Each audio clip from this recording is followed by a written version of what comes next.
Hey Tommy, alright, so here is your past life spread. And I set the intention that we talked about, that you mentioned. I just thought, why not? So we're going to see what is coming through in this life. Now, we're going to go to where you are, what you did with the majority of your time, an important day with the relationship and feelings involved, another important day, the death, and lesson learned. And we'll get hints of time throughout this. So again, all I'm going to do is relay to you the images and impressions I'm getting, and your job is to make connections wherever you can based off of what we see here and your current life, and I'll help how I can. Okie doke? So let's start. So we're going to start here in Africa. And when I put this card down, it feels like we're not going far back. We're not going to ancient time. It's like we're not looking at Egypt here. It took me south. So I feel like we're heading south to South Africa. And I don't know if it's particularly like South Africa, like, that actual area, or if it's the actual region, just southern. But we're going south, and what it felt like is we're looking at a new venture or a new city or town, something being built, something where you are part of building it, but not like a construction worker building it. You're part of like the founding people of creating it or putting together plans for it, and it's like almost like either you're the one that like you're behind the entire, like behind the plan, or it's something more like behind the overall kind of like structure of it, like the head architect or the head engineer, or it could very well just be the person who is like behind the city, almost like when a city or a bridge or something is named for somebody who contributed a lot to the founding of a place. That's what it feels like we're looking at here. So we're looking at a male life, and it's funny because the person they give me, as far as like to use as a filter for what it looks like, the example is if you've ever seen the movie Jumanji, and the guy that comes out of the board game with the gun chasing after him, like the safari dude, the guy that's part of the game, and he has like a beard, and he's a white dude, and he's got like the jungle attire on, like the safari attire, and he's just like hunting Robin Williams' character, if you know what I mean. That is the person they're using to filter through as far as like looks go. So what it feels like to me is we're looking at someone who's like very, like almost like very British, or very like maybe Australian, but like it's like a Britishy kind of feel to it. So we're looking at like this wealthy British dude, and he feels like a little bit older when he gets started on this design, and it's almost like they're showing me this person later in years, because that's kind of when his life really starts. And I feel like up until then, we're looking at someone who went to school, highly educated, comes from a good family, just kind of like doing what he's supposed to be doing. And then it's like he hits this age where he's like, okay, I know what I want now. And it's like the opportunity presented itself, so he took it. And it's, again, it feels like the founding of a city, or the founding of a region, or the founding of this new place. And this new place is meant to be like one step up as far as the surrounding areas. It's supposed to be like more modern, better. Like, so it almost feels like, let's say it's like the 1900, like let's say it's 19th century, like late 19th century or something, like it feels like 1800s kind of thing, but progressive. And it feels like the land around it, or the cities or towns around this place, are still stuck, let's say, in the like 1600s, or you know what I mean? Like, so everything is a step back, and he comes to this place, and it's almost like he buys the land and he wants to make it into a more modernized place, like where people would come and be able to experience the luxuries of like his hometown. And again, it feels like he's not from here. It feels like this is where he goes to kind of start his legacy. So any connections you can make there, for example, could be, and if you've ever seen like South Africa, pulled towards that region, any photos of that city or that area, it could be connections regarding you may have a desire to create a legacy for yourself or leave a legacy. You might be someone that likes to be innovative and inventive, creative, as far as even like structuring things, building things. Like it could be as simple as when you were younger, you could have been a Lego guy, you know, or like a building guy, like to play with building blocks or whatever it was when you were a kid. And that could have translated into your, you know, you could be someone who looks at buildings and appreciates architecture or appreciates certain design or structure in an innovative way. Like, oh, I've never seen that before. That is really like clever. Wow, how they put this together. Like that kind of thing. You might be someone that's very interested in how things are put together, if that makes sense. This could also connect with you in a way where you feel like maybe your life has not truly begun, or it feels like something is missing where you would feel fulfilled, like nothing, like I want to step into who I really am and leave that legacy, like that kind of thing. It could be that you feel like it hasn't happened yet, or it's coming up. I feel like this guy, we're looking at someone who's in his maybe like mid 40s to late 40s kind of feel. That's what it feels like, at least. It's hard to tell with that, but that's what it kind of looks and feels like. Which, I mean, is, you know, it's not old at all. It's just a little later in life, I suppose. And so that could be parallel. Sometimes it's parallel as far as the age goes. We see like something happening to someone in a past life. Like usually it's like a trauma. Like at 20, they'll experience something oddly traumatic at 20 in this life, like that kind of thing, because the soul memory sometimes works that way. It's kind of weird. But yeah, so if you feel like as you're getting older, you're getting more of like an urge to create something, or again, build a legacy, and that could even be like, it could be as simple as like writing a book that you feel will affect the generation, like that kind of thing. Something that will be lasting and affect others, where people will be like, oh yeah, I remember Tommy, he made blah blah blah, you know, like that kind of thing. So keep that in mind and keep making connections where you can as far as that goes. This could also, actually, there's one more connection as far as expectations in your life. So if you're someone who like either one, the direct connection would be followed the rules, you know, went to school, like you've just kind of been plugging away at what you think is right, or what society has been like telling you what you should be doing, you know, like, okay, go to school and make those friends and get the, you know, graduate, 9-to-5 job, support your, you know, family, blah blah, you know, that kind of thing. If you've been someone that's kind of just marched along like that, that would be a direct connection. On the other hand, if you've come into this life where you're like, I want to try something new, and I want to be a rebel, and maybe you were like, screw school, I don't want, you know, like maybe grades weren't important to you, and you just wanted to like follow your creative drive, or you know what I mean, like maybe it was a bit like bumpy and rocky, and it wasn't like a smooth course going as you're growing up kind of thing. That would be an indirect connection of your soul wanting to experience a more kind of like rocky start to life, because this one was just so smooth and just so like kind of cut and dry. So keep that in mind, keep making connections. Now, what you did for a living, I know we just discussed it, but this is the con card, and the con card is not always like a con artist, like not always a bad guy. And in this case, it's not a bad guy, but what this is insinuating is somebody who had a lot of, so you come from a good family and you have a lot of like ego and a lot of, what's the word, just like where, you know, you know your place in society, and you're not going to let people like talk to you a certain way, and you expect people to behave a certain way around you or speak a certain way, like people, you're very aware in this lifetime of like class structure, hierarchy, and you realize you're at the top of the class, you're like in a higher class, a hierarchy, you're at the top of the hierarchy. So it's almost like, oh, you better call me sir.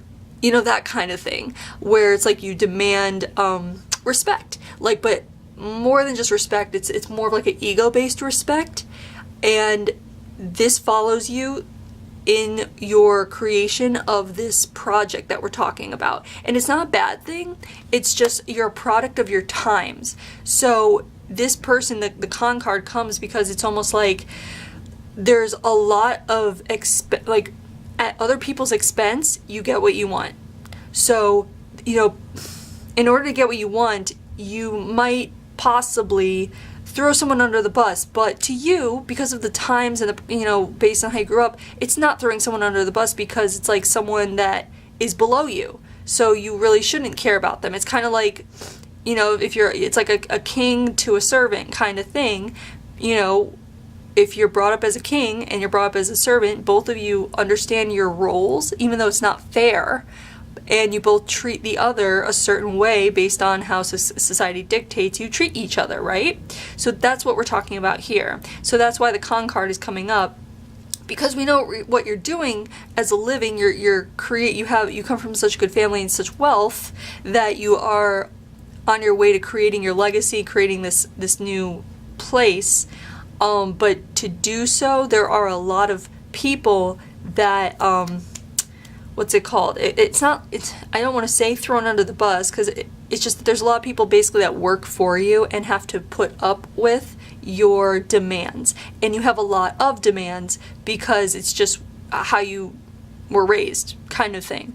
So in your current life, if you find that you actually empathize a lot with the working class, and you empathize with the underdog, or you've always rooted for the underdog kind of thing in this life, it would come from here, because this person, it would be like the opposite connection, because this person didn't really empathize with really anything. There wasn't a lot of empathy with him. He just kind of like saw his goal and wanted to get there, and he didn't really care how he got there. And so it would probably make more sense that you would come back in this life as a very loving, kind, even sentimental, but empathetic person who could understand the plight of the working class, if that makes sense. And it might even be that you're part of the working class. And if you are, so to speak, it could be that your soul needs to experience what that is like, having come from something like this, where there really wasn't a lot of work, or the work that you did was just totally easy and fun, or it was based on what you really truly wanted to do, instead of based on what you needed to do to survive. There's no issue of survival in this life. So in your current life, if you've ever come across certain phases in your life where you felt like, oh, survival time, survival mode, you know, like having to cut back on certain rations or whatever it is, it would be because you just need to experience what that's like, or at a soul level, you want to experience what that's like based on having not experienced it here. Not to say you haven't had other lives where you were, you know, struggling, but that's what we're getting today as far as the intention we set. So, if anything, this would be coming up as a message for you to really immerse yourself in your empathy. Even if you're a straight up empath, to immerse yourself in it, not to hurt yourself with it, not to feel uncomfortable in it, but just to understand that it's actually it's a kind of blessing, because it creates a lot of room for growth in your soul, in your person, and everything. So being empathetic and understanding how other people may be hurting, that allows you to be like helpful, you know, to them, even if it's just being emotional support. This person is never emotional support, ever. So being someone that a friend can lean on, a shoulder a friend can lean on, being someone who knows how to love somebody truly, that is a big, wonderful gift to be able to experience in a lifetime. So I feel like that would be a message that it's almost like, don't forget to focus where it's important. The focus is the fact that you are an individual who can feel and love and connect with people on a deeper level, on a real level. This guy was very shallow. So it's almost like that's what's coming through, at least for me. So keep making connections where you can. I mean, you might even be triggered when you hear people talk down to other people. It might be a trigger for you. If it is, it would come from this. So keep making connections. So let's go to the first important day. Here is the birth card. And this is going to be the birth of your child, because I feel like you married well, and you married someone that was kind of presented to you as a good mate, so to speak, you know, as far as in class and just overall who would be good for you. It feels like it wasn't like solely your choice. Well, it was. It's just that it feels like the arrangement was kind of proposed to you and you went along with it because you can see that, oh yeah, this is a good arrangement. So there's not a lot of love per se in the or passion in the partnership in the marriage, but this day is when your child is born and the relationship is child. And what's so great about this day, why it's so important, especially you're probably thinking, oh, well, if I don't care about people and there's no love or whatever, then why do I care about the birth of my child? Well, we are looking at the birth of your first son. So we're looking at the firstborn son, and you know how people were back then when it came to the birth of their firstborn son, and we're getting a typical feeling of that, like, this is my boy, he's going to take after me in my footsteps. And here's a card of gratitude. It's almost the first time you really feel grateful for the circumstances that are in your life at this time, because you were born to a wealthy family, you were raised, there was no issues, so you really didn't feel grateful for something that came to you so easily, like there was no struggle. But here, by this time, you're wondering, am I going to have a son? Am I going to have someone to take over the name? And then voila, there you go. So you got your firstborn son, and that was very important to you. So this can mean a few things, because it could be metaphorical, where it's not about, in this life, it's not about like having that firstborn son, but it could be about, having cherished loved ones around you. Creating a family could be very important to you, whatever that means. I mean, these days it could be like, having dogs and cats and pets that mean the world to you. You might be someone that really cherishes the people that you love, your family. It could even be where you feel like if something's wrong, you feel like you might have to be the one to fix it. It just feels like this would be where family is very important to you. And the other thing, what was the other thing? Oh, it could be, actually. So there's an interesting thing when it comes to like having, like, when the child is so important in this life, and it's almost like, again, it's a property, it's a possession. It could be in your current life, you might be someone that on a soul level maybe has chosen not to have children. Like, you could have just chosen not to have children because the type of importance that was placed on this child here wasn't, what's the word, like sentimental in a way. It was more, again, about property. So it could be in your current life, you decided, I don't want children because it's almost like having a child might not mean that, it's hard to say. It's like having a child in this life might not mean, or might not feel sentimental to you in a way where people talk about having kids and how, like, oh, my child is my life, and my child is, oh, once I had a child it was like awesome, like that kind of thing. So it might not be important to you.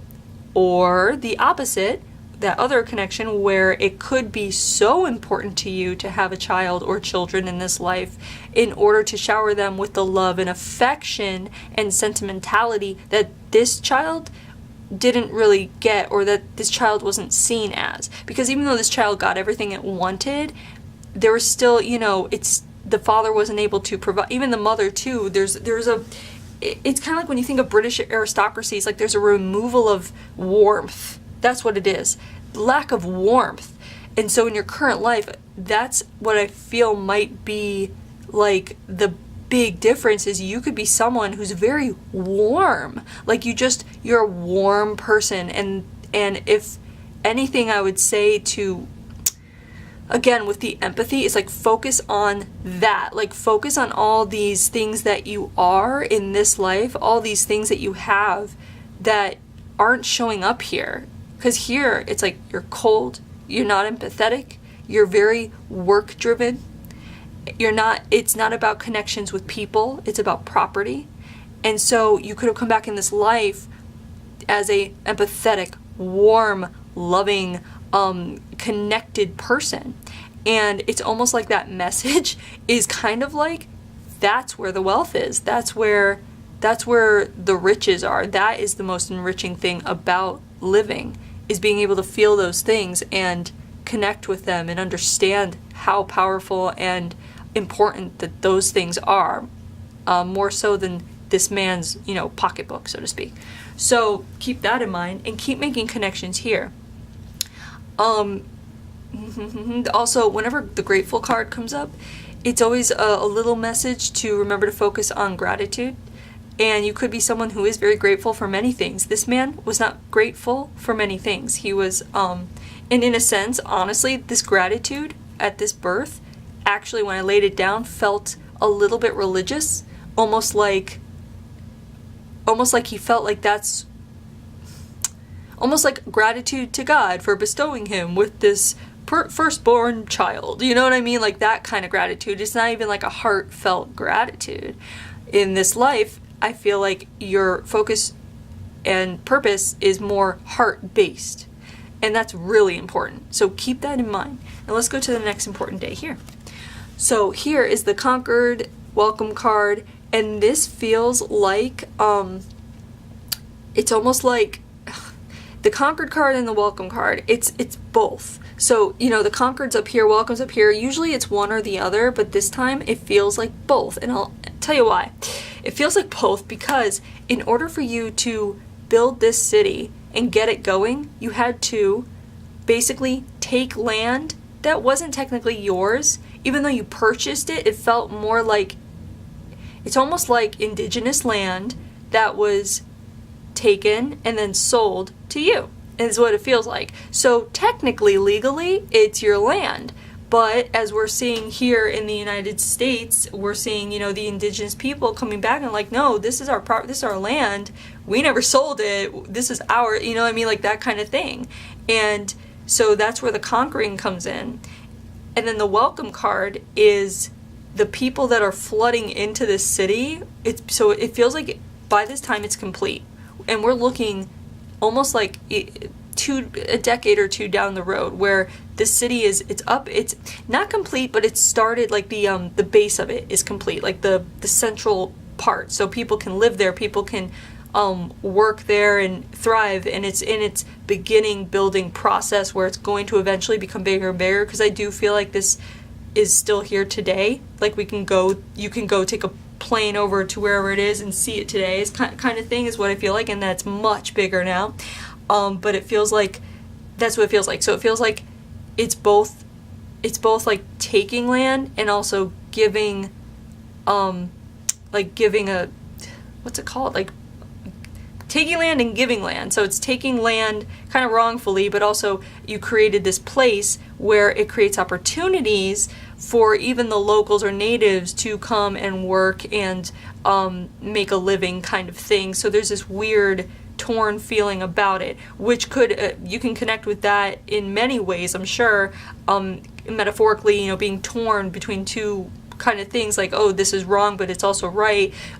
This could also connect to you and how you feel about what's going on today, even with what I was just talking about with the indigenous land versus building on the land in order to create opportunity for people, because it's kind of like a catch-22, because you're taking something, at the same time you're giving opportunity to people to live. So it's like, what's right, what's wrong? It's like there's no clear answer. And if anything, that could also be what you may be feeling about a certain situation you're going through today, where you might not feel like there's clarity and you don't know where to go, and you're torn this way and this way, and you have to make up your mind and make up your decision. And it could be where you just have to go with your gut and make the decision, kind of like a message to not stay in limbo about something, because it's almost like any decision you make to go either way on this situation, any situation that might come to mind to you when we're talking about this, the decision will be right, but the only wrong decision would be to remain in limbo about it, okay? So keep that in mind. So the relationship involved is the spouse card and the distant card. And so what I feel like we're actually looking at here is just an overall general view of your life after you've achieved that legacy. We're looking at, okay, you've achieved your legacy, you've focused on work all this time, and it's almost like there comes a time when you're like, okay, I'm an older man, like old man, it really is what it feels like. This is done, your work is done, so you've like nothing to focus on. And when you finally turn your focus to your family, there's no connection. That's where the distant and removed card comes in. It's like too late. It's too late. You found what your focus should be on too late. You weren't able to balance things. You are all about work.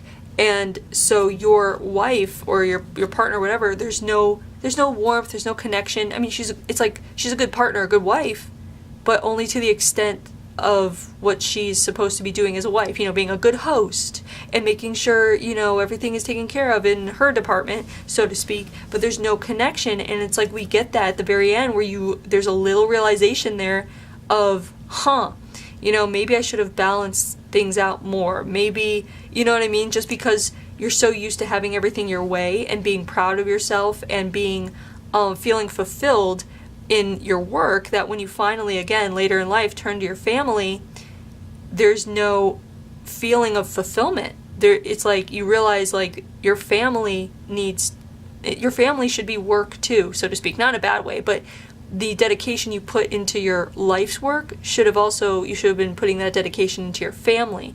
And that didn't happen. So there's a disconnect here and a feeling of distant remove. So it's almost like we're looking at someone in his later years who, for the first time, is feeling the lack of connection and the lack of warmth, but also who doesn't know how to articulate that, or even doesn't realize, like, how important that really was, kind of thing. Like, so it's almost like, I don't know, I can't really, there's a lack of depth. Again, we were talking about how he's kind of shallow. So there's a lack of depth to him. So in your current life, you could be very deep. You could be someone who is might even be over analytical, or read into things, or, want to get to the bottom of things, or someone who's always like, are you sure? Are you okay? Are you sure you're okay? Is that something you say? Like, are you someone that just wants to, you might take temperatures. I call it taking temperatures of people. Like, again, with empathy, warmth, being able to connect to people in this life, you might be someone that if somebody you feel is a little bit off, you might be the person that's like, are you okay? What's wrong? That kind of thing. And it could be because the aspect that we see here didn't really know how to reach out or feel that kind of, again, feel that empathy or feel the depth or want to get into the depth of a situation regarding loved ones and people, just work. So also a connection, if you do find that you are at all a workaholic a bit, it would come from here, and you don't have to keep it up. Like, yes, of course, everyone has to pay the bills, but your mindset doesn't always have to be on work. You can be a hard worker and allow space in your mind and heart, and allow space to think about things besides work, to, you know what I mean? So you could be working really hard, but you can also give attention to where it matters, which is family and loved ones, and your hobbies and things that you love to do. It's not just always about, other people, of course, it's about you too. So make sure you're also filling yourself up with your own self-love, and be warm to yourself, be kind to yourself, that kind of thing too. That also affects you, not just your loved ones. But if you do find that you're someone who does cater more to, your loved ones and your family in this life, as far as, being empathetic and warm, all that stuff, it's just because this aspect of you didn't.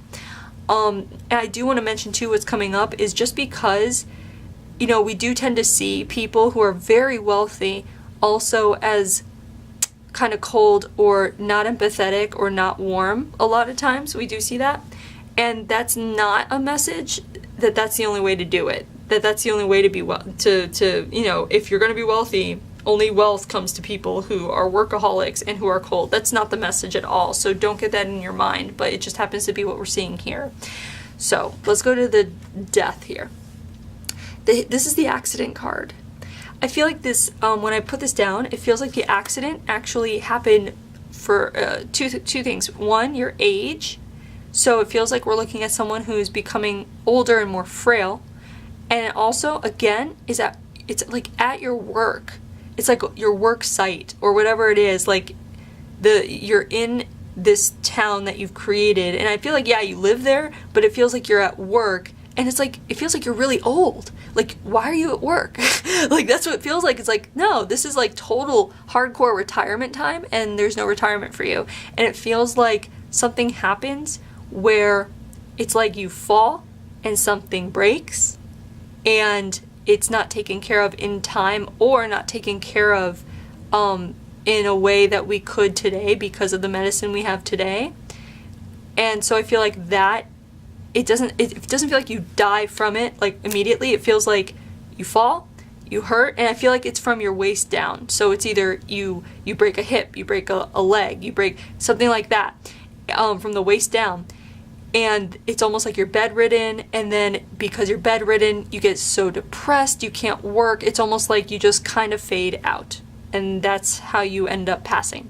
And so in your current life, if you have any issues with your hips or basically like your hips down. So if anything bothers you in your, again, hips, thighs, knees, legs, probably the knees, quite frankly, ankles, feet. So anything like that, if you've had chronic issues with that growing up or whatever, like weak knees, or you've had to get knee surgery, whatever it is, it could be connected to this, just a soul memory of that. So keep that in mind. But he does live to a ripe old age, at least. But let's go to the lesson here. And this lesson is let go. I don't think that this lesson pertains to this life so much as it does to your current life, quite frankly, because I feel like the big let go card is a dual thing. It's one, almost like we saw this life so you can let go of this life. It feels like let go of this.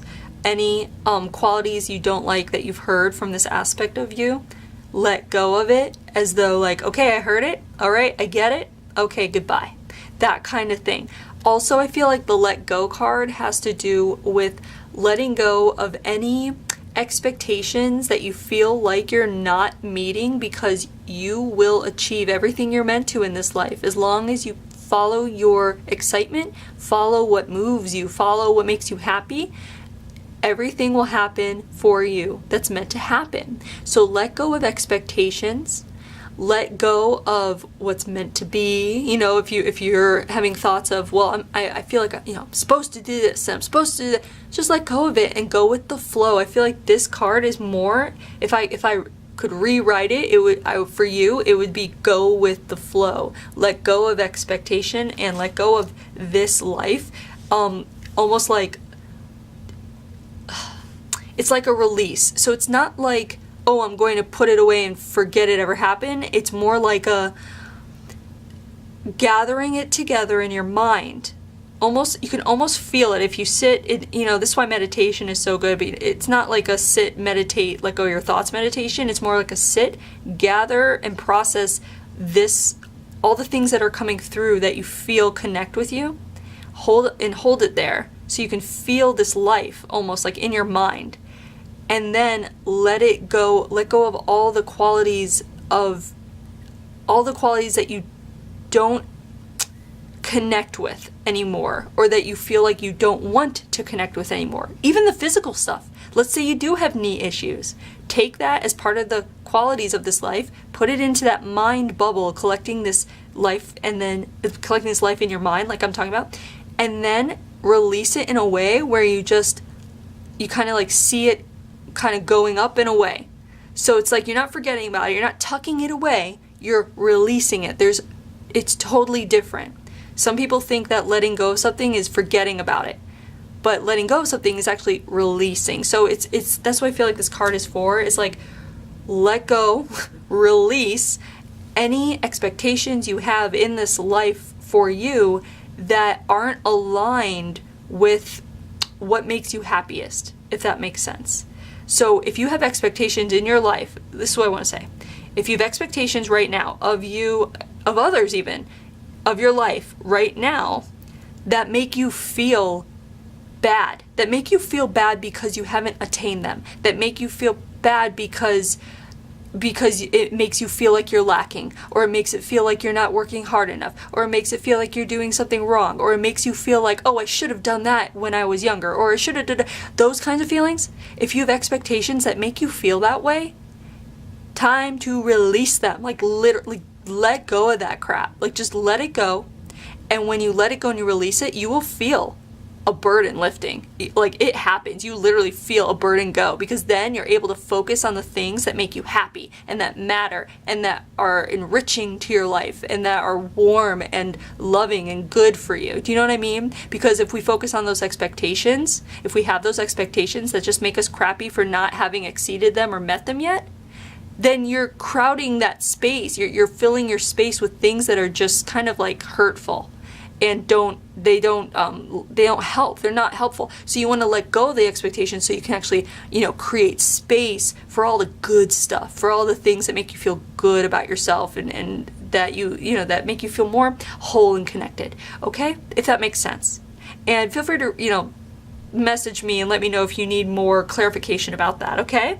So there is your past life. I hope you enjoyed it. I hope you're able to make some connections with this. And thanks for letting me read you.